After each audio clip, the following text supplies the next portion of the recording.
Hello, everybody, and welcome back to the TripleJump podcast. It's a video game podcast. My name is Ben. My name is Peter. And my name is Ashton. Good morning. Good morning. Are you nice and warm? About to yawn, No. actually. Oh my gosh, Peter. Good yawning.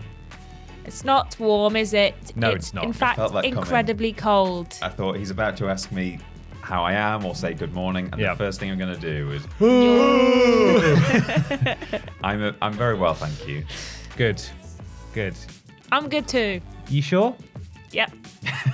How are you, We're Ben? being positive. Yeah, we're all being positive. It is cold, and none of us have slept very well because was your lack of sleep due to it also being cold? Because mine was No, slightly. I have related to the it, so thickest duvet in the world. Yeah? The issue is not going to sleep. It's waking up in the morning and knowing I have to remove myself from under this Yeah. cocoon of that warmth. sucks. Honestly, I didn't sleep badly, actually. Oh, good. Did a big yawn just then. Don't know why. I don't actually feel too tired in myself. Don't appropriate my culture by Yeah. pretending to be It was a tired. sympathy yawn. But yesterday, I was feeling really grumpy. And grumpy. Peter sent a message yesterday being like, we have I'm to really film? grumpy today. I don't want to the thing we're record. scheduled to do.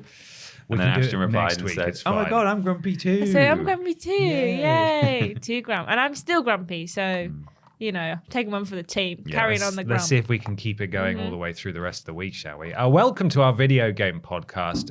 It's not an athletics podcast, and we're all in high spirits, full of vigor. Beans. Beans Vim. and beans. Vim. Yes, full of vim and ready to go. Each and every week, we're sponsored by a very real video game adjacent sponsor that helps us keep the lights on in here, which actually is not true at all. Do you want to see what happens when we turn the studio lights off now?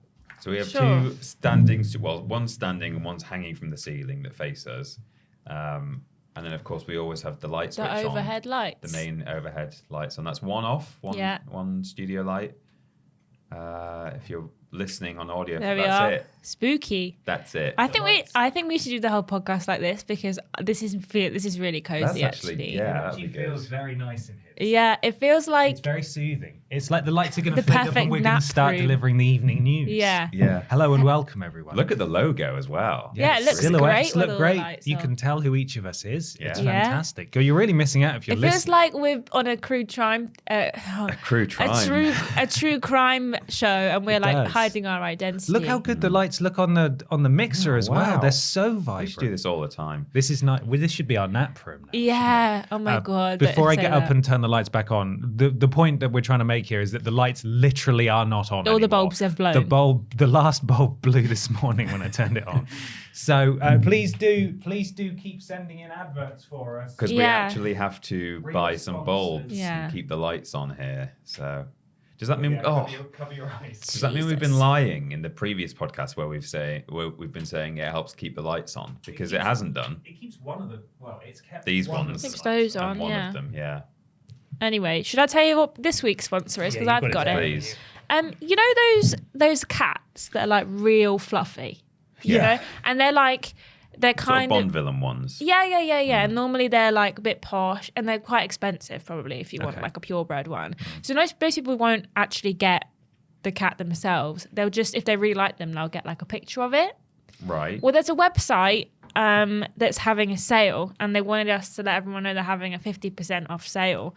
If you're the kind of person who wants pictures of those cats, it's Prince of Persian Cats, the cost down. The cost Yeah, down. it's 50% off on Right. Prince of Persian Cats. They're keeping the cost and down. the They're cost is keeping the down. cost down. Yeah. Brilliant. So if you want Prince. I missed the Prince, Prince as yeah. well. I thought it was Prince Oh, with a very T, good. It is yeah. very Prince Yeah. of Persia. So many cats, the cost down.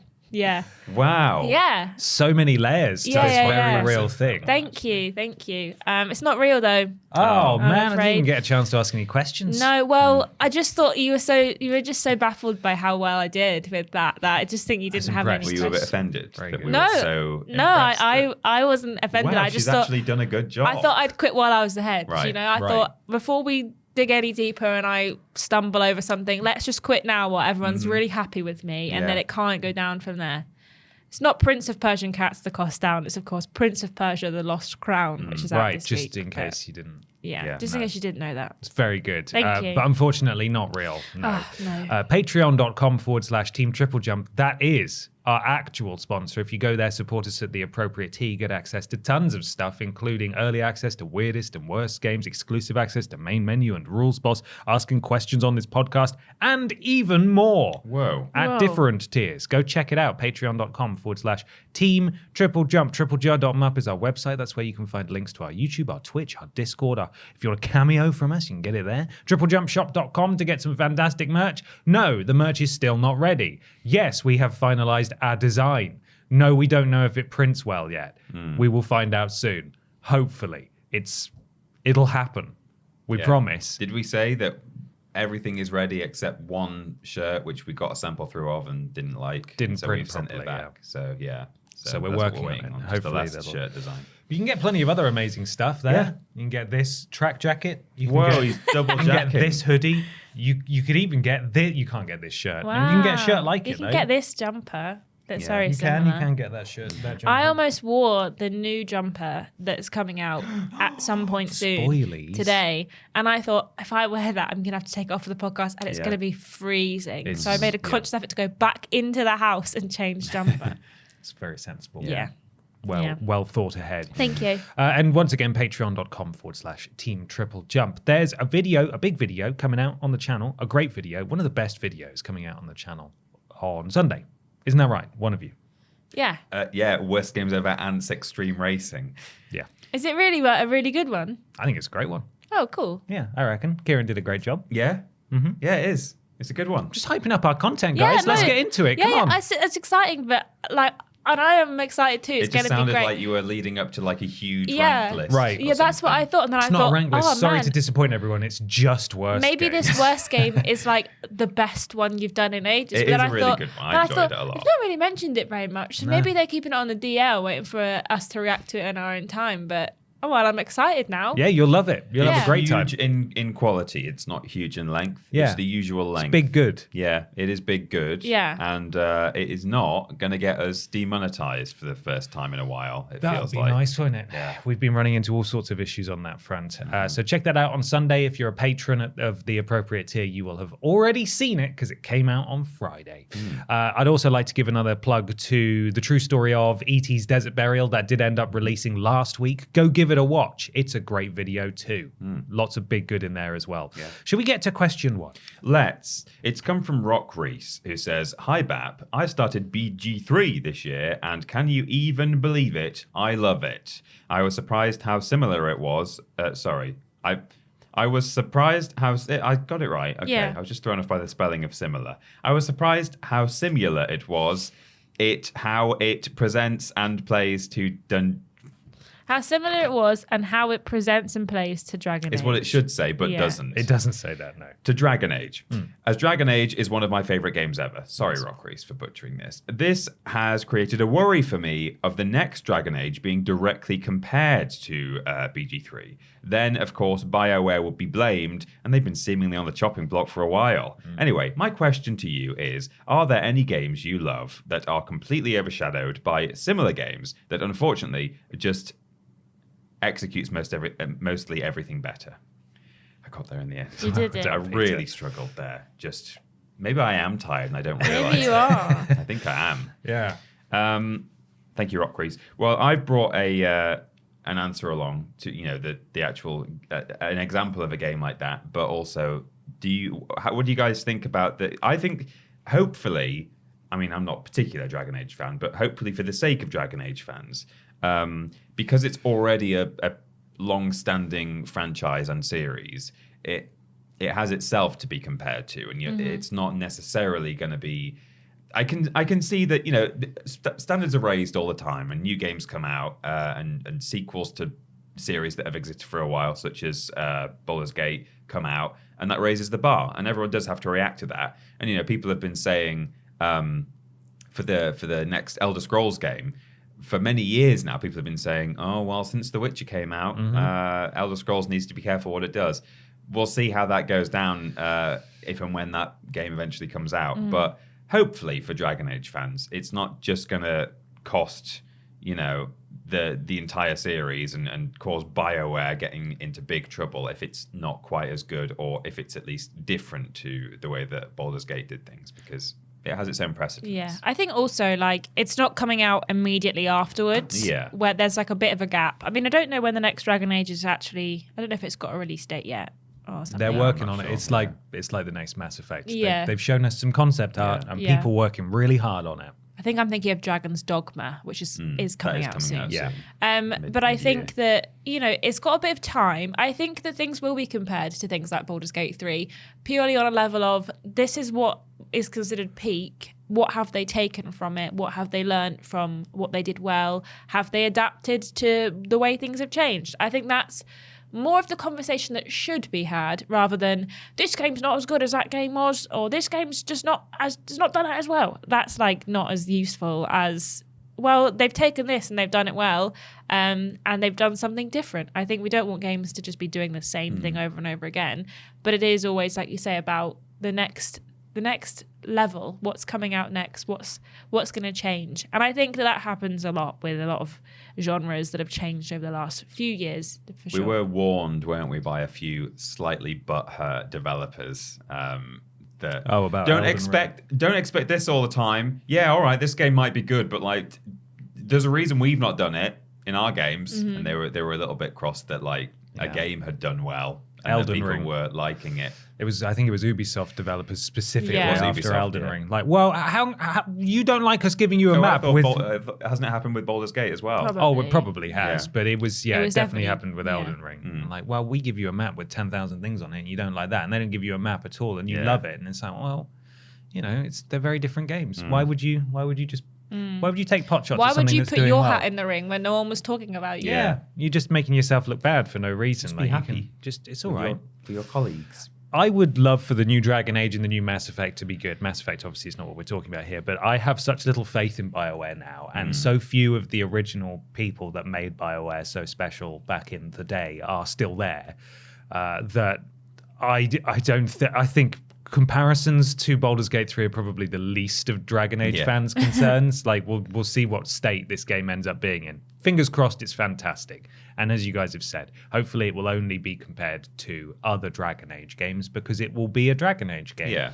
And now, you know, some people will say, oh, it does this thing like Baldur's Gate did. And that, you know, that's also good.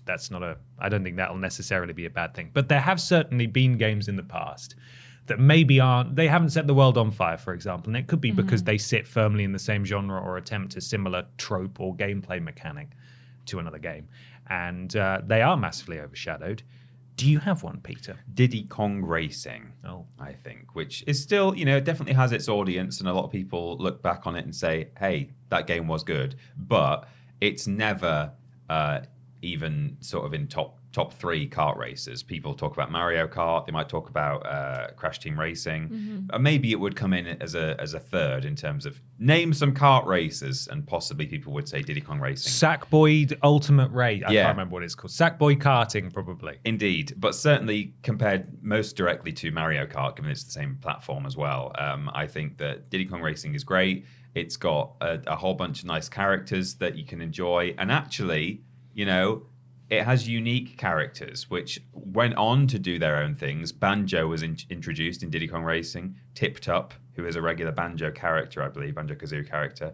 Conker made his debut, I think, in Diddy Kong Racing before he had his own series. So yeah, they went on to do their own things eventually. But at the time, it was a whole host of, I think in total, when you unlock the secret ones, there's like 12 characters. And other than obviously Diddy Kong himself, who'd been in Donkey Kong, it was just a whole bunch of new people. Whereas Mario Kart, they have to bring along all these, you know, turtles and stuff, the ones that you have seen already in games. And hey, Diddy Kong, 6 flavor of did its own Yoshi stuff. / Yoshi. Yeah, exactly. And the princesses and the boys with the mustaches. You only need one boy with a mustache. Yeah. I don't know why you Come need more on. than one of those. So yeah, I think it very much stands on its own merits. It's fun to play. It's very colourful. It's got that rareware, like nice, very punchy, saturated world, and it deserves more love. I have one that is quite recent-ish, and I feel like it's the one that people talk about quite a lot in terms of like, oh man, sad for that series. Horizon Zero Dawn being immediately overshadowed by Breath of the Wild, and then Horizon Forbidden West being immediately overshadowed by Elden Ring. I think Breath of the Wild is more similar to Horizon Zero Dawn than obviously Elden Ring is to Horizon. But I don't necessarily think everything that Breath of the Wild did was better than Horizon Zero Dawn. I just think that it had an already established fan base and it changed the game for Zelda. And I think that as much as, and I'm not going to slag it off because it's a brilliant game, Breath of the Wild. Everyone who plays it seems to love it, except me. I didn't. And Peter. And me. And Ben.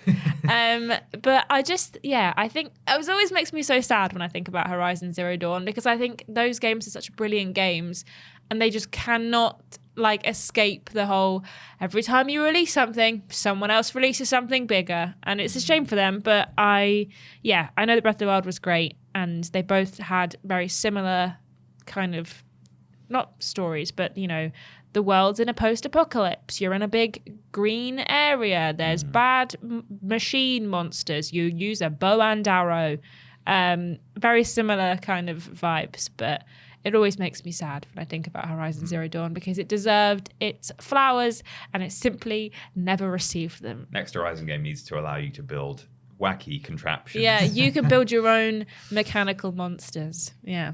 I do wonder if there's something to be said for them just pushing the release date by like a month. Yeah. In both those, like, because Alan Wake did it with Spider-Man, and that paid off big time. Yeah. I do think that, but I also think because they're a Sony first party, I think that they kind of they almost have a schedule, Sony do, in terms of like one big release early on in the year, normally February, March time, one big release later on in the year, normally October, November time. They did it Horizon Forbidden West, God of War.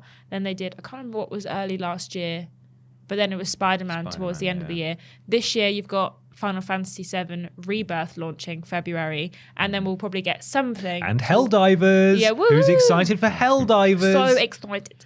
And then something towards the end of the year. So I do think maybe they should have pushed it, but I also think maybe Sony were like, it will go out in February. Yeah, there's almost a like sense of like, we're Sony. Yeah. It's our big new first party game. Yeah.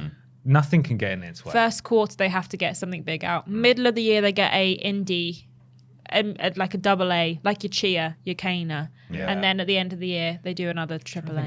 What went out earlier last year from Yeah. Sony? I'm going to have to look. Was it Final Fantasy 16 would have been. Was that Sony I can't remember. exclusive, wasn't it? On console, yeah. I can't remember when that came out last year, actually. It was definitely summerish, maybe summer. I think it was early. I think it was April.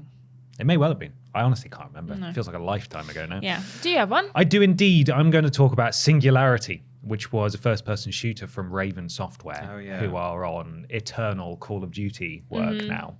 And I really, really enjoyed that game. Unfortunately, though, it came out in 2010 amid like a slew of other first-person shooters. It had a severely underwhelming tacked-on multiplayer mode, but the story and the actual gameplay was great. As a studio that went on to develop Call of Duty titles, it played amazingly. And you have a little device that lets you basically rewind or fast-forward time on certain objects. So you come across, for example, a dilapidated staircase, and you could rewind it to what it was like when it was pristine. Yes, yeah. Because I think that it flits between two time periods in like the modern day at the time and 1955. So you're going around these various Soviet bases, and you've got this little time manipulation device. I think you can like rewind some enemies or like fast forward, so they just become skeletons and things. It was great. Like it was honestly really good. Unfortunately, though, because of its themes and the way its narrative was structured, it was compared almost incessantly to BioShock. Yeah. And everyone was just like, it's like BioShock, and then it's like Call of Duty. It's just a shooter, but actually it was really good, and I really, really enjoyed it. And I think I played it when it came out, and then a few years later, I tried to get the Platinum Trophy in it, and it had multiplayer trophies, and so the servers were amazingly still up at that point, and I would have to leave my console on for hours at a time, basically hosting a lobby just to see if we could get enough players in to start a game so that I could then get a certain amount of kills as like a weird blob monster, some weird science experiment thing. and that took forever. But Singularity's great, and no one. I felt like it was massively overlooked just because of its clear inspirations. So I think people will still reference other games when talking about games. Like there's like a Clockwork one coming out very, very soon. I can't remember. It's got the word Clockwork in the title, but I can't remember what it's called. Soldier or Toy? No, or something? it's like a Like city. a creator game. Yeah. Okay. And like immediately when we saw the trailer, I think separately we all went, "Oh, it looks a bit Bioshocky." I think humans are inherently going to compare things to things you know and recognize, and sometimes it's unfavorably, like that Foam Stars that's coming out. Yeah. That they were like, please stop comparing it to Splatoon. It's nothing like Splatoon. And everyone's like, it's exactly like Splatoon. So what do you want me to do with this information? But it's going to be compared favorably or unfavorably depending on how well the game does. And that's just going to happen because we are inherently programmed to be like, I recognize this. Hope it'll be like the thing I like from before. And these games, a lot of these games look a certain way or have certain things in it because they're inspired by what came before. It's totally okay to compare these things. But often they will be buried because it will just be, or they'll be dismissed as a clone or something similar. And that's not necessarily true. And these games do have merits sometimes. They do. So there we are. Well, I hope it's all right with you guys. But I thought maybe we could just do like a new segment. Really? Yeah. Oh, you could have run this past us. Yeah, sorry. I did put it on the running order, but I realised I didn't explain it. I thought we could call it What We Playin. Right. Okay.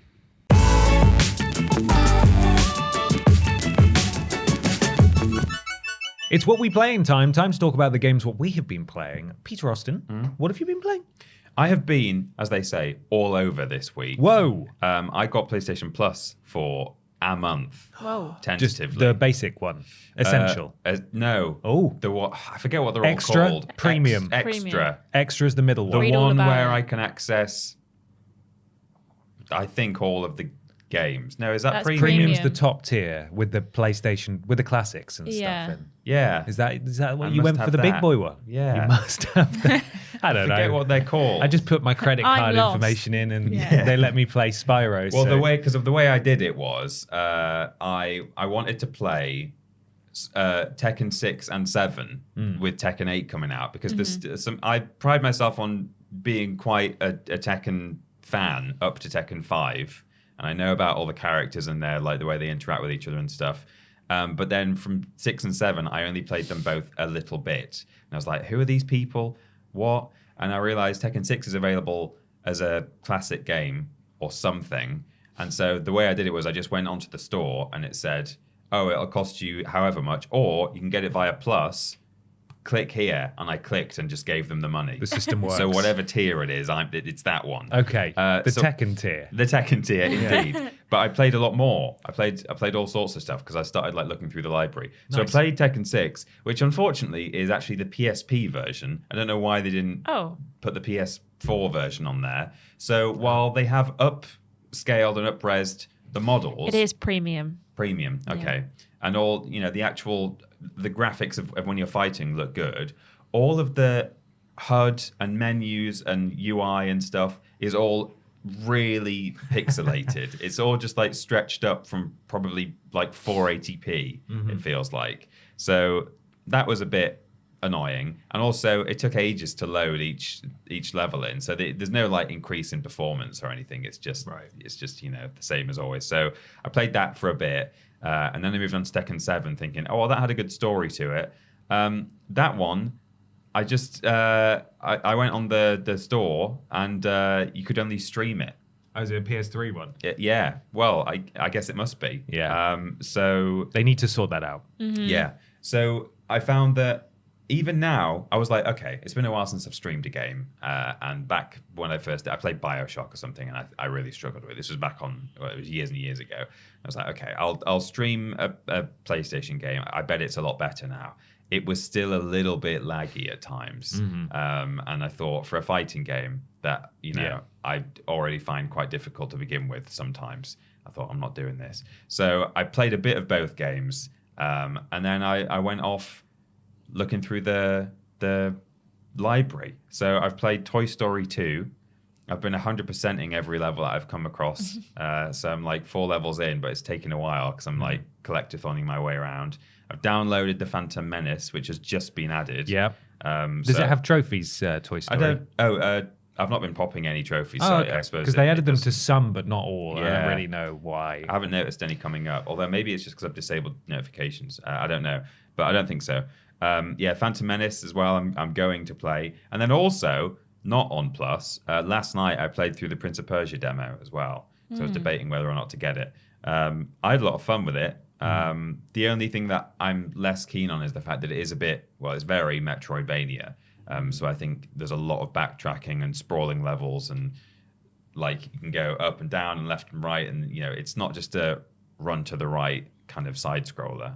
You have to do a lot of exploring, and there's a map, and they've put this system in there where you can, when you get to an area where there's say like a chest way like super high that you can't reach yet because you don't have the right ability, you can take a screenshot of that screen and it gets added to your map. So then like way down the line, like 3 hours or 4 hours later, when you're like going, so is there anything else I need to like mop up? You can scroll over and you will see a picture of like, hey, here's this chest that's way high that you couldn't reach. And you're like, I can do that now because I've got this ability. So it just helps you remember all of the things that, otherwise if it was just a map, you wouldn't necessarily know that thing was there. So I'm probably going to get that and give it a go. I enjoyed it, but yeah, I just don't know how many hours it's going to take me to like properly 100% it because it is very sprawling. But that's the only thing. Other than that, it looked really fun. Ashton, what have you been playing? I've only played 2 things this week. I have played some more Baldur's Gate 3. We're in Act 3 now, and we are in Baldur's Gate. Congratulations. Thank you. Well done, you How is it? Is it Roll good? credits. It's good. However, this is something that I had vaguely read about, but I feel like no one really mentions. The final area, well, not final area, when you're in the city, there's like loads of NPCs around, and it makes it very chuggy sometimes. And there's the first time I've really encountered like significant bugs has been since we got into the city. Like people's faces when they're in like cutscenes, sometimes like all their features will just go and they're like a faceless, like, oh no, and you're like, oh, horrible. And then like their chin will like stretch off the screen. Oh no. That sounds great. Actually. Yeah, it is kind of funny. But I've been enjoying it. We keep kind of, I don't know if I mentioned last week, I can't remember, that we messed up Act 2 and like we left one of the characters that you could have in your party behind because we forgot to do like one of the quests, and then basically like locked it so we couldn't do it anymore. And I keep thinking about it, so I have started a new save. Oh my god. But I've not actually played much of it yet because we've not finished the first game yet. But I am, in my new save, I am a wizard gnome, and she's called Manara, and she is a diviner. And I don't know what I'm doing with her. I'm overwhelmed by the spells. I'm just trying my best. But I've only played with her for about, I don't know, like 3-4 hours. So I've got a lot of game to get on with. I don't know if I will play it all again or if I'll get bored or something else will come out. But for now, I don't really know what I want to play, so I'm just playing Baldur's Gate 3. However, I did also play, my boyfriend listened to the podcast from a few weeks ago where I talked about My Sims Agents, and he was like, I can sort that game out for you. So he set up the computer so that I could play My Sims Agents on the Wii, on my PC, and I played it for a good few hours, and I was like, man, I love this game. And it's got like certain like sound effects I didn't realize made me so happy. Like there's this one where you got a magnifying glass out and you find like footprints, and it goes like boom, boom, boom as you find them, and I was like, yes, the bomb bombs, brilliant. All the serotonin. Yeah, exactly. But that game's great, and it doesn't get the love it deserves. Such a good game. And I was gonna play it on stream, but I thought it's a real niche that like only me and maybe like 3 other people will be excited about. No, you should do it. I might play it on should stream. play it. But yeah, I've been playing some My Sims Agents, and it's great. It's good stuff. Fantastic. I played a few things. I played a lot of Minecraft, been focusing on building the super house, and the super house is nearly finished, but the roof isn't finished. It's huge. And Is this with your friends? No. Oh. It's with my girlfriend. Oh. And so for the longest time, it was leveling off the top of this hill. So it's this huge flat lot, and then building this house. And then I've been decorating it. I dug like a trench all the way around it and put like a little stream in. And I've tried to make it look a little bit like a Japanese garden. So it's got like a little bridge over it, like a couple little bridges, lots of reeds and flowers. And yeah, I think it looks great. But I'm sort of running out of things to do. So I feel like the Minecraft bug may well soon That's run why out, we as it does. played it modded, because we tried to play it vanilla for like a little while, but eventually we're like, well, we've built this horrible looking house now, because me and Ben are not good at building. And we were like, good for us. Now what do we do with the rest of the game? But then we played modded, and then you end up with like all these quest lines that you can do, and it keeps me interested for much longer than just build house. I just need a new project. I feel like I've had lots of projects because I played so much over Christmas and New Year. During the course of this project, I think we finished watching like 3 full television shows from start to finish during the course of this sort of laborious process. But yeah, I may well be tiring of Minecraft now, but it was really fun. I've had a great time going back into it. I played some more Persona 4 Golden with a guide. I have just rescued Naoto, who of course you're both very familiar with. Of course, yeah. And continuing just doing that from time to time when I can be arsed. But I did give Baldur's Gate 3 another try, and I played it by myself, and I've got to say, I am enjoying it more by myself because I feel like I'm able to focus more on talking to people and actually understanding what the hell's going on. Yeah. I feel like there is definitely an element of that that's lost when you play in co-op in pretty much any game. As much fun as it is to play in co-op, I just don't feel like I can play my way, which is usually wanting to know what's happening and talking to people and trying to do extra stuff. So I've just gone through the Githyanki Creche. I've done that. And I think Lae'zel/Lizel, because people call her different names, even in the game. I don't really know which one it's meant to be.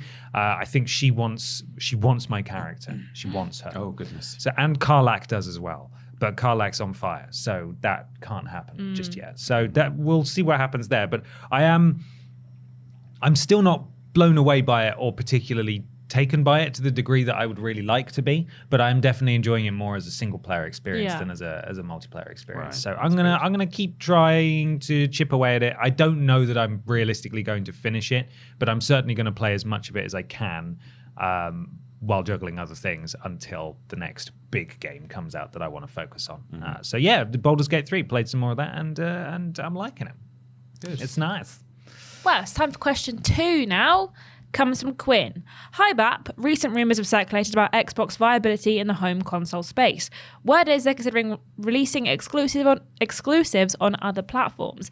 Do you think this is a good move? In your opinion, what should Microsoft be focusing on in the 2024-25 to stay relevant in the home console market? Thanks, Quinn. Thanks, Quinn. Yeah, this was a rumor from a couple of weeks ago now about how Xbox might be pivoting more to a third-party approach, how they're open to certain exclusives being released on other platforms. And at the time, basically, certain outlets were saying Hi-Fi Rush is coming to Switch like any day now, and it hasn't happened as yet. No formal announcement. But there were a lot of rumors and a lot of sources saying the same thing, backing each other up at various outlets.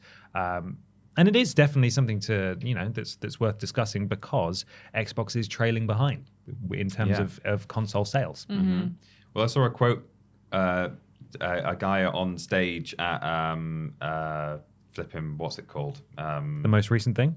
Yeah. CES? Yeah, CES. I think it was at CES. I assume it was because it was a clip that came out, I think yesterday or the day before, and he was on stage talking to some other people. Was this the same place where they announced that car?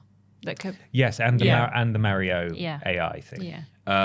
So I assume that's where it was, but he was from Microsoft, and he was talking about there was talk of AI, unfortunately, and he was saying, "Oh yeah, it's exciting seeing what AI is doing elsewhere in Microsoft because we think that could potentially factor into." Or he didn't say we want to do more AI in games, but it was like, yeah, that's the beauty of Microsoft. It's all one company, really, and we just have different branches, and stuff that works in others, such as AI, can be useful elsewhere. But he also said that, we're looking at other consoles in terms of releasing our games. we want to, now that we've closed the deal with Activision, we're in a position where we can start making the things we want to make and potentially providing them for many other people, and Microsoft and Xbox being perhaps more of a service across different devices. So I think that's not a bad move for them. Certainly the fact that they've got Game Pass, maybe it would make more financial. We are not qualified to say about business practice, but maybe it makes more financial sense to, if you've got Game Pass as a model, which for a long time people have said, how can they possibly be making money on this? If you just pivot and focus more on that model than doing hardware at all, perhaps there's a way that you can then start making more money off that by providing it to different, to PlayStation and Nintendo, for example. So that might be a better business model for them in the long term, to eventually move away entirely from having their own console and just become the Xbox game service that you can sign up to, and it's an app on your PlayStation or on your PC or on your Nintendo console of choice. So I think it's definitely an option for them.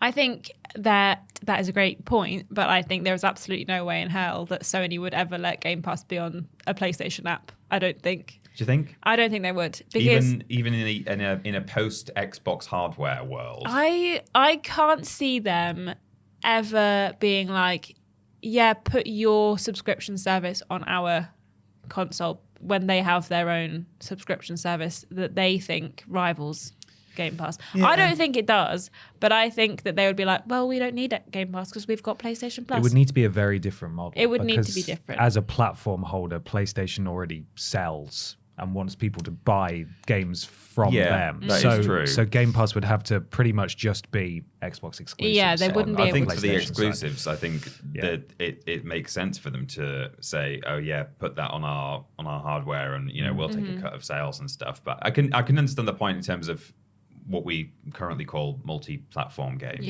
Yeah. I think it would be good for Microsoft to be the first ones to say that they're not going to have any console exclusives, because I think that it would maybe encourage other console manufacturers and developers fat chance to maybe consider doing that as well. I've said it before, especially with like VR games, that if PlayStation VR specifically was willing to allow some of their exclusives to go to PC, wonder if that would convince, say, Valve to let them have some of their exclusives, like your Half-Life Alyxes and your Boneworks. These things could very easily benefit both parties. But in terms of what I think that they need to do in terms of like sticking around for the 2024-25 market, I don't think that Xbox will make another console of the same caliber. I think we might see them pivot to a more Stadia type situation in terms of, here is a little box that has enough memory on it to download games. It doesn't run games. They are completely streamed from the cloud. And you can play any of these games on your TV using this little device if you connect it by a HDMI cable. I don't know if they will commit to releasing another console. I mean, they still sell a bunch of Series S is the smaller one. Because people will use that for, it's cheap and it's able to get most of the games on. Doesn't necessarily run all the games particularly well because it's not powerful enough. So I wonder if they'll focus on maybe making the Series S more powerful and becoming the cheaper alternative to console gaming than, your £500 PlayStation 5s. But I wonder if they'll just pack it in making consoles and focus on the thing that they seem to continue to push, which is Game Pass. We've got a developer direct literally this week. It's happening tonight at time of recording. We have, haven't we? And we'll see what they're coming out. And I'm sure we'll see lots of coming day one to Game Pass, which is seemingly entirely their model. So even if they didn't have exclusives, they still have coming day one to Game Pass in their pocket. So, yeah. Well, I totally forgot about that developer conference thing that's happening tonight. So we'll talk to you about that next week. Yeah. Because we've already. I don't know if the podcast. it's not a big one. I No, think but they're they've going only to show said off about Indiana 4, Jones, aren't they? Oh, they are, yeah. and potentially Yeah, I forgot Hellblade about that. 2. Yeah, so we but might get a release date for Hellblade. So it may not be too huge, but No. never mind. Anyway, I think it'll be a sad day when we don't have an Xbox console anymore. But I agree with you, Ashton. I think that's probably the way it's going. They are trailing behind the PS5 and obviously massively behind the Switch, which has been on the market a lot longer. We'll see what the sequel to the Switch or how that ends up performing ultimately. But even so, as you said, they're still selling plenty of Xboxes. They're not being destroyed. They still have a healthy market share and they stand to gain even more. But they have been preaching the Game Pass Bible for a good few years now, and it's obvious whenever Phil Spencer talks that is the focus. It's always Game Pass. We want to get more games to more players, and you can get Game Pass apps on various TVs and stuff. I do wonder if it's sort of cannibalizing its own market in a sense, in that they're pitching Game Pass to everyone, including the layperson. Yeah. Why would they buy a system dedicated? A dedicated system, in order to play the Game Pass games when they have a TV that already has the app. I would never bother to buy an Xbox as long as PC Game Pass exists, because there's nothing that I can not get on my PC that is only I'm really bothered about that's on console only. There's not that many things. I'd never bother to buy an Xbox at this point. I agree. There's no need. It's why I went back on buying an Xbox. I was going to do it around Black Friday. Then I was going to do it in January sale time. But at the same time, my PC is starting to, in other things, it's starting to slow down and not be as good as it should be. So I'm thinking, oh, well, I need to buy a new PC. I mean... An Xbox is way cheaper than a new PC, but... Well, it is, but... you can't edit video. You can't. Exactly. So I need to buy the PC, full stop, games aside. And then I was thinking, well, if I have a brand new PC that is pretty powerful, then I don't need to worry about necessarily Xbox games at all, either via Game Pass or even just buying one-off games that because most Microsoft exclusives now come to PC as well as Xbox. So I thought, why do I need to? Especially if I'm paying for a new PC, do I then also want to buy a new console? The expense of it. So there is probably an argument to say that they probably get fewer Xbox sales because of how accessible they've made Game Pass. Yeah, which is a victory for Game Pass, but probably a calculated loss for the console aspect of things. Maybe they actively don't really, or they want people to get used to the idea of not having an Xbox console anymore. They want people to get used to just playing Game Pass wherever it is that they can get access to it. There's, even if Game Pass doesn't come to PlayStation or Nintendo, which I think will be a real hurdle, and that'll probably be their toughest battle, they could still do what was rumored a couple of weeks ago, which is, after an exclusive goes on Game Pass and it's there for a year and people aren't necessarily signing up to play Hi-Fi Rush anymore, why not port it to another platform? Why not actively sell it and make loads of money back? Because there's this, the way that we measure the success of games is really shifting now with models like Game Pass. It's more about how many people are playing it rather than how many people have bought it. Although obviously, you can still measure how many new people signed up when Starfield came out, for example.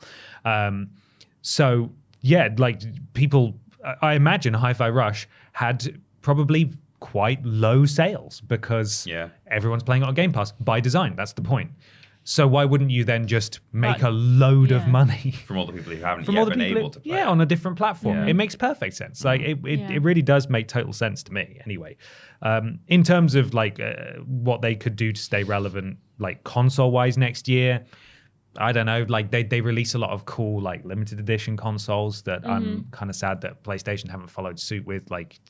Some of those Xbox systems look really cool. They do lots of giveaways as well with the Sonic console and the furry controllers and stuff.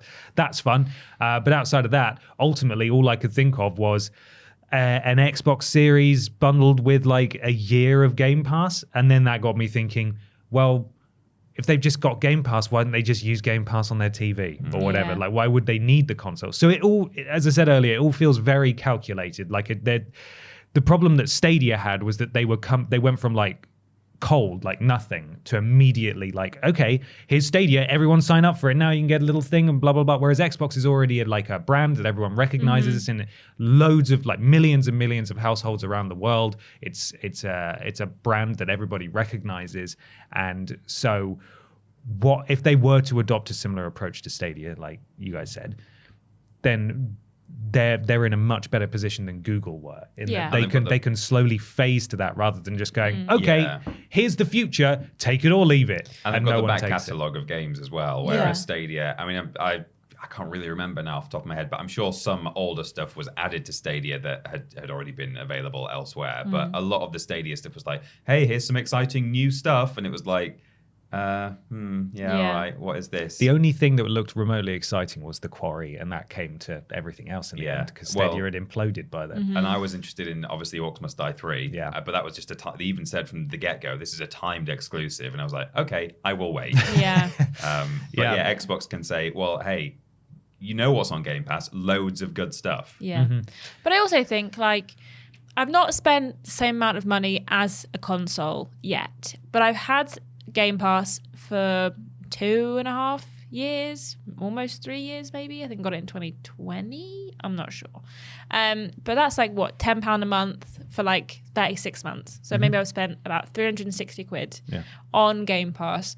And I've still not quite spent the same amount as a console, but only just. And not even the games. And not even the games. So, you know, I still don't always know how beneficial it is to them. However, I do think, you know, if I have it for another 3 years and they don't release another console, then maybe it's an eventual profit that they'll get rather than it's like a consistent profit. But hey, who knows? Who knows? Even if Game Pass doesn't work and if they leave the console space, they could still be a mega third-party publisher. They could still make absolute bank on all the properties and the licenses and the studios they own by just being a publisher. Obviously, it would involve massive restructuring, a lot of layoffs, and that would suck. But like they still have viability. They've expanded to a degree that they have viability in many different avenues, which a lot of other platform holders or the other two platform holders probably don't have the luxury of. So we will see. But I would be sad to see the Xbox console go. Because the competition is so important. And but we'll see. We will see what happens. It's time to move on to something a little bit odd. A bit peculiar, perhaps. Bit weird. It's weird news.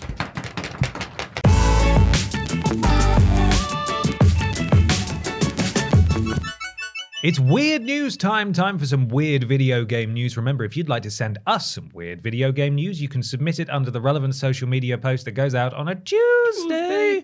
Alternatively, you can go to patreon.com/Team TripleJump, sign up at the appropriate tier to support us, and get a shout out anyway as a podcast producer. Just like Chip Thompson's Thumbs, GY Goliath, Nexus Polaris, Nicole Hansen, Kyle Geary, Andy Scott, Blake Thomas, Shaman Nomo, Great Giggity, Melody Elbonette, Katie Garrett, Gabrielle Philippine, Potato Shack 99, and Eric Siu. Thank you, podcast producers.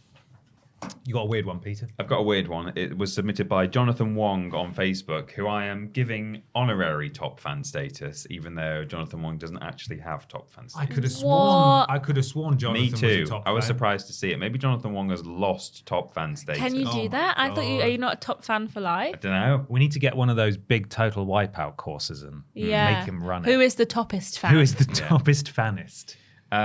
Thank you, Jonathan. Thanks, Jonathan. This is according to PCGamer.com. This gamified AI sex toy mimics MMO mechanics by requiring an 8-week grind. Oh, God. Now, there's a certain type of sex toy that is actually called a grinder, but I don't know if this is it. There's Okay. also narcotics paraphernalia called grind. Yeah. Also an It's app. very different, the They're sex all very toy. different. This is written by Harvey Randall, published 3 days ago. No PvP, that's a missed opportunity, it says. Well, hey.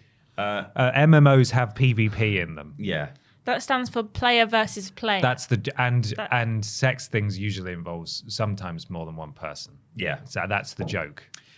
CES is all wrapped up, and while AI fatigue has hit our hardware writers, and that's hyperlinked to an article elsewhere on PC Gamer. It just says we're so tired. Yeah. As the term AI has slipped into the realm of buzzword purgatory, Scroogel. I'm about to make things a hell of a lot worse for everybody. As spotted by The Verge, there's now an AI-powered... That's not very nice. Yeah. You can't call him that. The Verge. There's now an AI-powered sex toy that aims to treat people with premature ejaculation. That's why it's The Verge. Because of the sex toys. Yes. Now, obviously, Jonathan Wong submitted this, but I had already read this article in full for medical purposes. Yeah, for you my need own to. advice. The MyHixel control comes stuffed with an engaging gamified application and is a whopping £199, approximately $253, which is around £190 more expensive than a World of Warcraft subscription and $47,747 cheaper than that one Star Citizen bundle you need a mortgage for. Right. Oh So my God. why is he comparing it to MMOs? Because he's hyperlinked to other articles. Right, and not other sex toys, which No, would be he's Wait, just it's more an relevant. relevant. MMO Different. thing, isn't it? So maybe that's why he's referencing Yeah, but he also wants to hyperlink other Yeah. articles on PC Gamer, I think. click-through rates. So the price point is gaming accurate by technicality, I guess, he says.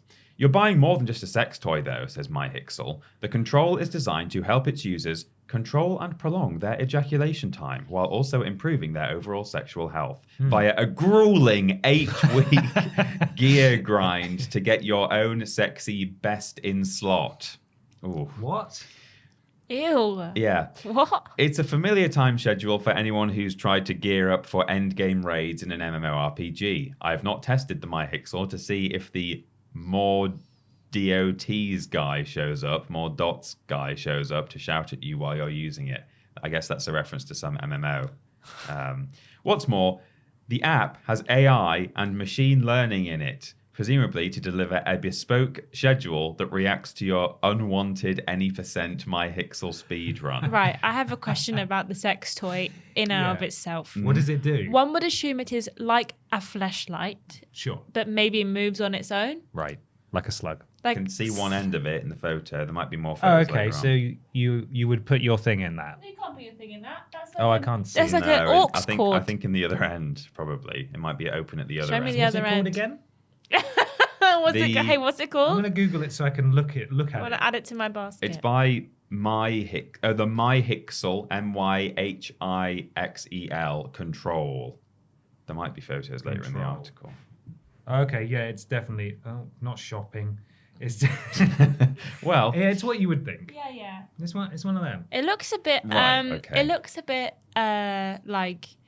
A dishwasher filter. Yeah, it's not very sexy. no, it's You know, not. sometimes when you have a sex toy, like you see that of that similar ilk, like it's designed to be like. It looks like a vagina. Yeah. Or something. This one's just The a stock whole. photos are. It's just a man relaxing with his sex toy on the sofa. Oh. Slightly next to his. just Looking at resting his it on his phone. thigh, just chilling out. Reading PC Gamer. Totally normal behavior. The company alleges that the data involved is secure and anonymized. No, Just wait for that. it's gonna get scandal. hacked. Yeah, which is somehow disappointing. I want this thing to have leaderboards and an active parsing community. I don't understand any of this terminology on PC Gamer. Oh wow, there's a photo of someone holding it, looking at a picture of That looks like a vase. a doctor.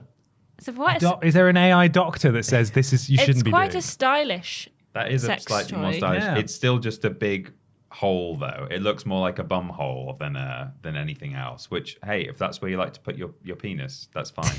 But you know, as Ashton was saying, sometimes these aren't very glamorous. No. These fleshlights. What I enjoy the most about this news story is that we might have been able to skate by getting the video demonetized, but the amount of keywords that the robots Yeah. are picking up Yeah, in this true. conversation, This was reviewed by a human, and they said no. that is filth.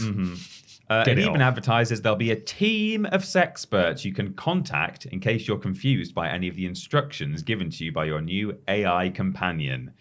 The site demonstrates that with this image, which I'm simply obsessed with, and it's the one where in one hand they're holding the device and in the other hand Okay, that's there's a the doctor doctor. on FaceTime. No amount of money in the world Would I want to FaceTime with someone who's trying to use their sex toy? It gets better. If you want to see what the app looks like, here's a TikTok from CES itself, courtesy of Hardware Zone. It frames your 8 weeks of scheduled use as a space expedition. For example, for your task on the planet Kronos 1, you must identify the muscles that tense during your stimulation with the MyHixel device. You also get a statistics board with your first use and your best/longest time recorded. For It's so sexy, isn't it? It really gets you in the mood. Show me those stats. It's for the nerds who love stats. That's what it's for. Yeah. We now go live to The Verge. Okay, I think that's it, basically. Is it? Yeah. You sure? You don't want to talk more about it? Well, he just continues to joke. He's saying, like, I want leaderboards. I want 40-man raids. I want PvP. I want a battle pass. Get it done, MyHixel. God's sake. Hey, there's nothing wrong with needing to use that. No, but nothing it seems like taking all the fun out of the situation. Yeah. It reminds me of like when people are trying to have a baby and they need to schedule down to the minute what time they need to have sex so that they can make sure that they are ovulating. That's what it reminds me of. It's like, oh, it's 2 p.m. so I've got to take a 15-minute break from work because I need to go use have sex. my MyHixel device. Yeah. And I need to make sure I am focusing on which parts of my body tense when I orgasm. Try and beat my record time. Best of luck to you all out there. But I think I'd want to be quicker. If I saw a time, I'd be like, I can beat that. This goes against everything I've learned. Yeah. It's a speed run. Yeah. Any percent. You could do hacks and cheats. Yeah. Well, this is a special exploit where you can go out of bounds. You can trick it. Yeah. Yeah. Well, isn't that nice? That was I have really some nice. news submitted by Johnny Mac 13 on Twitter from Nintendo Life. Random. Even your TV isn't safe from dodgy Mario clones. Mamma Mia. It's by Jim Norman. Thanks, Jim. It's been a huge couple of years for Mario. There was the movie, Super Mario Bros. Wonder, the Mario RPG, and the upcoming Thousand Year Door remakes. An app on the LG TV content store, Super Nintendo... Huh? What? No? An app on the LG TV content store, Super Nintendo were... Wait a second. What? An LG app? That doesn't sound very Nintendo-y, does it? That's because it's not. Yes, we have another dodgy Mario clone on our hands. ! Super Marty! The shame knows no bounds. Is an auto runner where you can control the titular dungarees and red cap wearing hero through a series of platforming levels with inventive names like Green World, Rocky World, Ice World. You can find keys, visit castles, watch unskippable ads, all of that good stuff. Super Marty. Yeah. Aside from the name, which will be fair and cool a little on the nose, and the protagonist's design, the game also features original ideas like enemy piranha plants and a title font that seems eerily similar to another one that we have seen before. If only we could put our finger on it. The app's seller Klebo has used a lot of big words to describe this one, including an unforgettable adventure, heart-pounding, and perhaps best of all, visually stunning and diverse. We took the game for a spin, because of course we did, and the jittery frame rate and looping music were enough to put us off pretty swiftly. Visually stunning and diverse, this is not. Chance of a Switch port will go slim to non-existent. That said, with some of the quality that can be found on the eShop these days, anything is possible, we guess. We haven't got an LG TV, have we? We've got a Samsung. No, it's a Samsung. I think Do you want to see a picture? I've got an LG at This home, is yeah. Super Marty. Oh, wow. That is Oh, it's there the same he is. font He doesn't and have a everything. moustache, though. No, he's a young boy. That's the picture. That's the picture on the thing. Super Marty! ! And his Jumping brother on his Lewis. piranha plants. You can't jump on piranha plants. No. And that's a close-up shot of Super Marty. Wow. Okay, yeah. Yeah, Right, that's good him. stuff, isn't Looks it? like a Scribblenauts character. Yeah, it does. It's like if you type in Mario into Scribblenauts, that's what you get. There we are! ! Weird. Super Marty! ! Quick, go and play it now before it goes For forever. it definitely gets cease and desisted. Yes. My weird news comes courtesy of Tired Author Dan at Tired Author Dan on Twitter. And this is a news article from Kotaku by Zach Sveisen. Speedrunning dog didn't set record at AGDQ 2024. Oh, no. Still good boy. Yeah. On January the 16th, Peanut Butter became the first dog to ever speedrun a game at Awesome Games Done Quick. And while the Shiba Inu gamer didn't set a new record today or beat their previous best, Peanut Butter is still a very good boy who deserves all the pets and treats. Quite a stressful experience for a dog. Yeah. I think being in a Speedrunning. I conference I forgot hall. to watch this. It wasn't in a conference hall. Oh, was it just at home? I think it might have been at home. I'll play it in a second. We'll have a look. Okay. Last year, PB's owner announced that he would be the first dog to speedrun at the annual AGDQ charity event, which brings together speedrunners from around the world to set records and live stream games in an effort to raise millions of dollars for various charities, including Doctors Without Borders and the Prevent Cancer Foundation. That's a long sentence, Zach. PB's game of choice is the Nintendo Entertainment System launch game Gyromite, a strange puzzle action game released in 1985. It infamously used a robot accessory that helped play the game, but PB takes the place of the robot during his runs using a custom controller with big buttons and getting support from his owner as needed. Should we have a look? I forgot AGDQ had been on. I'll have to see what Oh, it is just, I think, in his house. Yeah, I think he's doing it in his house. So there's Peanut Butter. I don't know if I can zoom. Can I zoom? He was stressed by the situation. He knew he had to. There's a lot of pressure on him. Yeah. He was, I'll Get a move new it bit closer. PB. There he is. Pressing his Aw. buttons. Oh. Does he really do it though, or does his owner just like put a treat on the right one at the time? I don't know, it's hard to say. I don't know if he puts a treat on or if he just maybe tells him. Because if there's only like 3 buttons and you teach the dog left foot, right foot, left foot. Yeah. Yeah, wow, I wouldn't want to speedrun that game. It looks terrible. Yeah. Anyway, it continues on about the fact Maybe that that's he didn't. why he didn't want to do. He was like, I'm not going to be my personal best. I'm going to stop doing it because I hate this game. Yeah. He's PB like, I want to play Elden Ring. And Yeah, you've got West me playing time a this dog nonsense. plays Elden Ring. Yeah. Everyone else has done it with everything else. PB wasn't able to beat his previous record, coming up just short at 26 minutes and 24 seconds. He still holds the record for the fastest dog to ever complete Gyromite's B game, it says. He's also currently the only dog to hold that record on speedrun.com. And he's not far off the best game B record set by a human, which is 24 minutes and 39 Wow. seconds. So maybe it's quite a simple one. Imagine but, being the guy he's a who dog. eventually gets beaten by the dog. It would be an honor. It would be an honor, but I'd be like, this guy doesn't even have thumbs. What a clown. What a clown. Anyway, that's my weird news. It's time, everybody, for the big discussion.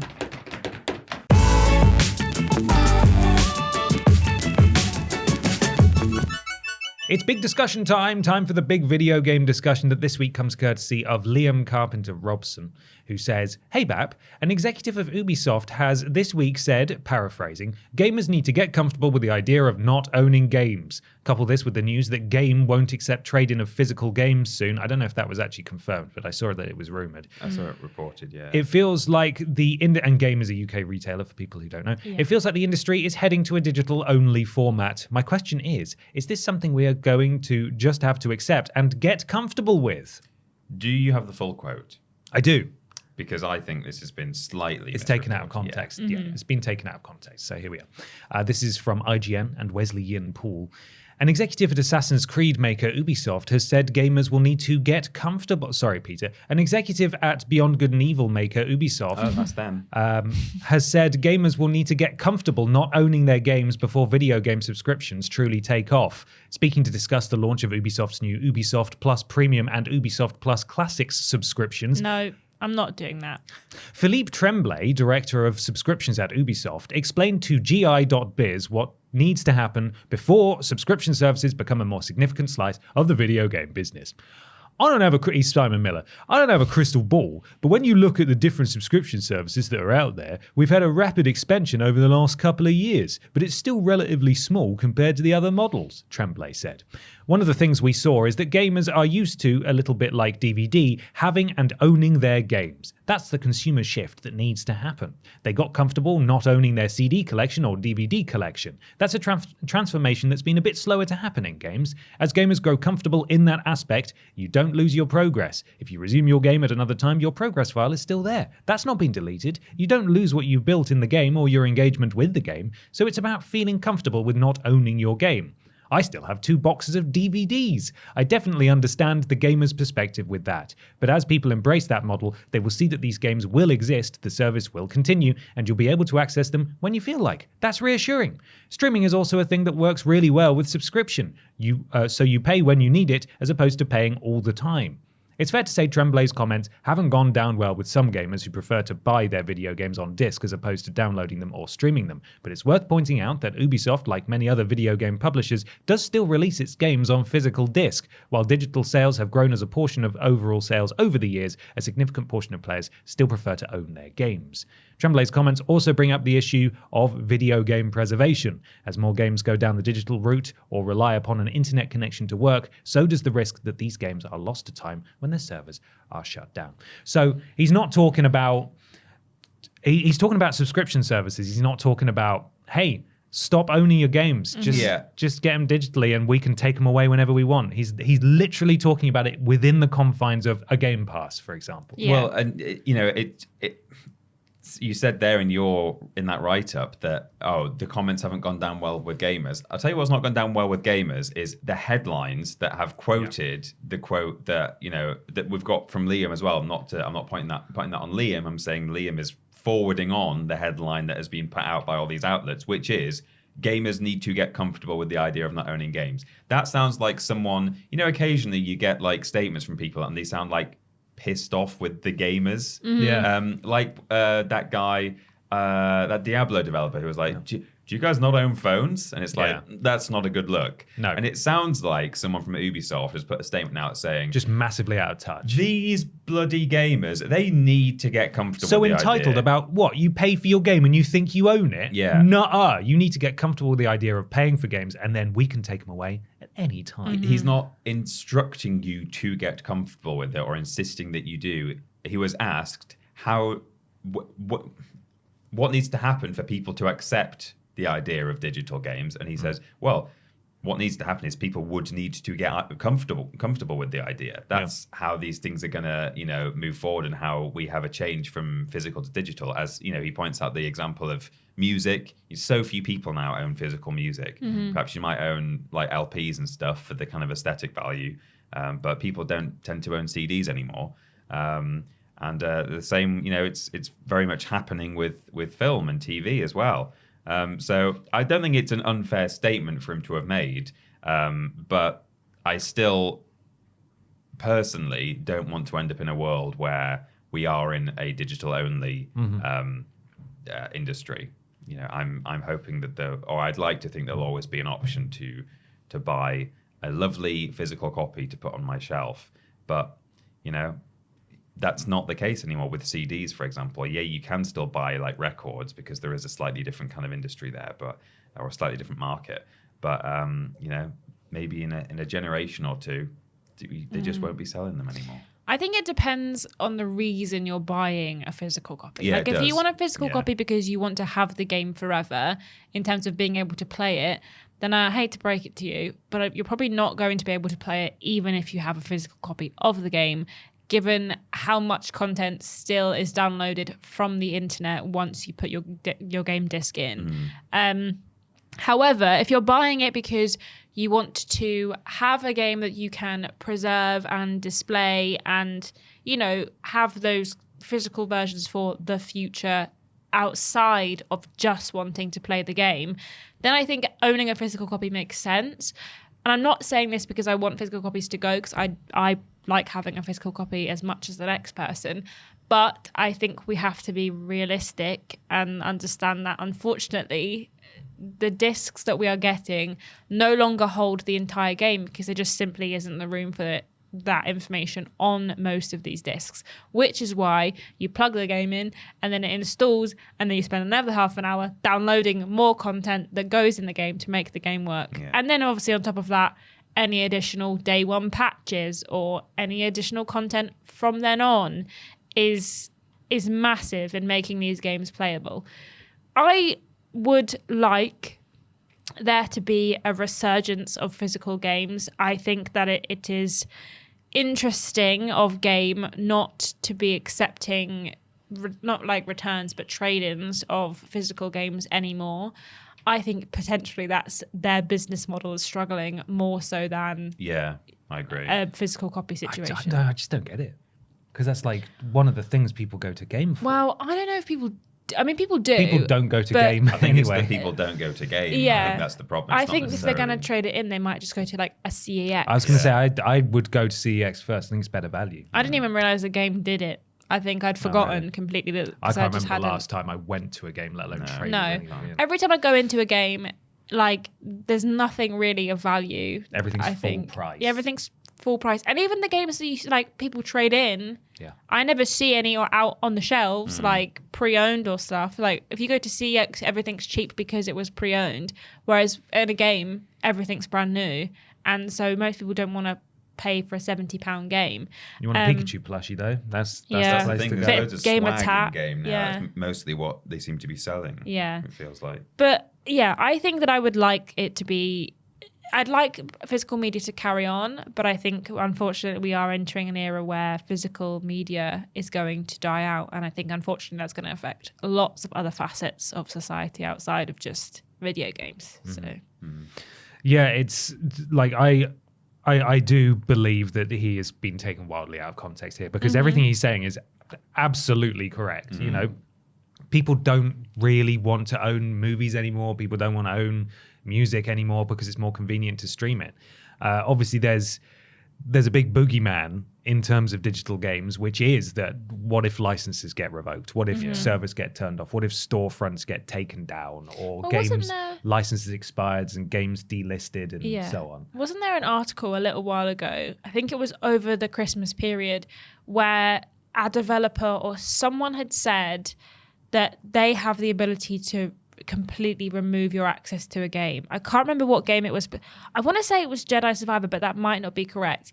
In that someone said like, well, technically Sony could just turn around and just take that game off the system, Yeah, and then it's all in the- you never got it. all in the That happened terms. recently I think with- it- with films, didn't it? Yeah, with some digital old movies. TV shows Yeah. and stuff Yeah. that people I had think back maybe it from was- the PS3 days. That these companies can do that, and I think that's what people don't like. You know, the stuff Yeah. that you have paid money for, you could lose access to, and that's being.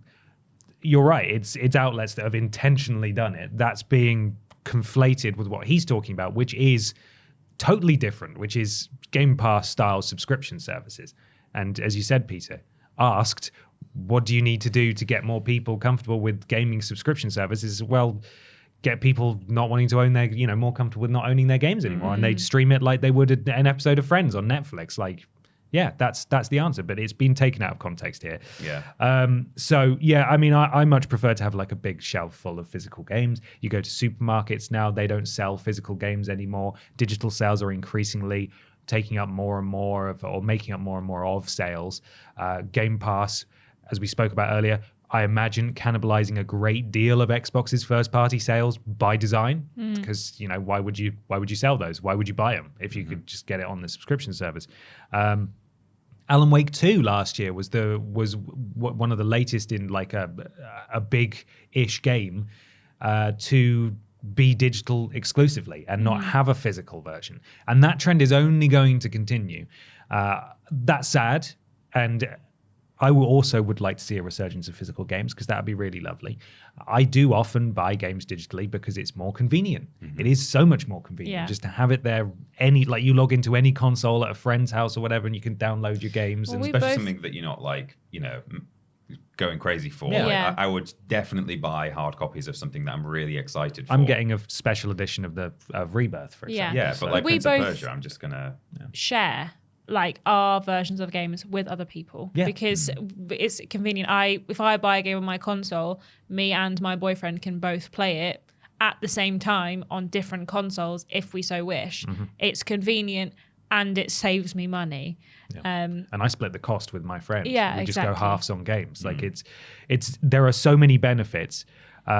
So yeah, my question is this something we're just going to have to accept and get comfortable with? I mean, as far as subscriptions go, which is like what he's talking about, I'd be totally fine with that. Like if fortunately I don't have to subscribe to Game Pass because my partner does, so I just use that. But if there were a similar thing presented in similar value on PlayStation, for example, or like a new one that I would get a lot of value out of, I'd probably sign up for that and not buy any games for a while. If all the games I wanted were going on there, why wouldn't I? I think that I am jaded by subscription services at the moment because I feel like everyone has a subscription service. Yeah. And it's like very much like the issue with TV and film, in that realistically, if you pay for every streaming service that is available, like, your Disney Pluses, your Netflix, Prime, Paramount, Hulu, if you pay for everything, you're paying like well over like £100 a month minimum, like if you pay for everything. And I think if everyone is going to have their own subscription service and then keep their games on their subscription service, a bit like the Xbox exclusive situation, then everyone is going to end up paying way more than they would if they just bought the game. And maybe that is what needs to happen. It needs to go back to, well, you can buy all of these subscription services, they'll cost you a buttload of money, or you can go and buy the £70 game that you want to play rather than subscribe to our service. I just think that subscription services are becoming the norm, and I don't like how many people expect you to pay for their service. It's the one thing where part of me wouldn't care if just one giant mega corporation bought loads and loads of licenses, because then I could just sign up for my Amazon Pass or whatever it is. Yeah, well, I mean, games or visual media as well, and just be able to watch any TV show or movie because the big Walt Disney man owns everything or something. Yeah. Obviously, there are many issues with that model, but that would be one plus side to it. Is just having all of these different services for film and TV, and potentially will be in that same position with games. It's concerning. Yeah, I honestly don't think we'll be in the same position as games. I totally agree in terms of like TV and film. It's absurd. Yeah. It's so stupid. But like games, you've got Game Pass, which is realistically only available on one console. I know you can get it on other apps. You've got PlayStation Plus Extra / Premium, which again is only available on one thing. I don't know where bloody Ubisoft are getting off with their 2 new subscription services here. Yeah. Who's signing up for those? Don't EA I have no one idea. as well? EA have one, but it's rolled into Game Pass, Yeah, and I think it's also on That's PlayStation. the thing. The ones too. that like are in Game Pass, I don't mind that. makes the difference, because that is in a way like having one company own. Yeah, most and they'll of be the able to services. negotiate their own special prices Yeah. for that and Yeah. stuff, and whatever. But like, What the hell loads is of Ubisoft going to offer me for these You Well, could subscription play services? Prince of Persia early, I think, by like Right. 3 days. And in classics, you'll just see all these amazing old games that you're like, why are you not doing any of these anymore? Yeah. just rubbing salt in the wound. Anyway, that's by the by. The future of gaming is digital. Like that is the way it's going. Hopefully, more places will still, or places in the future will still offer physical for people who want physical. But with big manufacturers have already been experimenting with consoles with no disc drives, and streaming games is becoming more and more viable as infrastructure improves and their services improve. And so unfortunately that is where it's going. The work of preservationists is increasingly important. Lots of people reverse engineering MMOs now to keep them alive for people to experience and be able to look at and poke around in. And then there's also limited run games make physical copies of games that otherwise wouldn't have one, which is nice as well. But obviously those are a bit more premium and far more limited. So it's a shame. Preservation is the one thing I was going to say as well. Is as you mentioned, Ashton, part of the reason physical media doesn't necessarily solve the preservation issue is because you put the disc in, and if the servers aren't live, you can't download the day one patch or whatever. And so that's why you guys say you'd like to see resurgence in physical media. I would too, but equally, the main reason, although there's 1 or 2 games that I buy to have on my shelf, really the reason that I would buy physical is because I want to have something that will always work, and I can just use that, and that is becoming less and less of a thing nowadays. So that's something that needs to have hopefully a more dedicated, or more people being added to the already dedicated community of game preservation, because there are some people out there doing great work, but I think we need even more people. We need an army of clever folks who can try and preserve these things. Yeah, it already exists. People are already like this, but we'll probably see a massive rise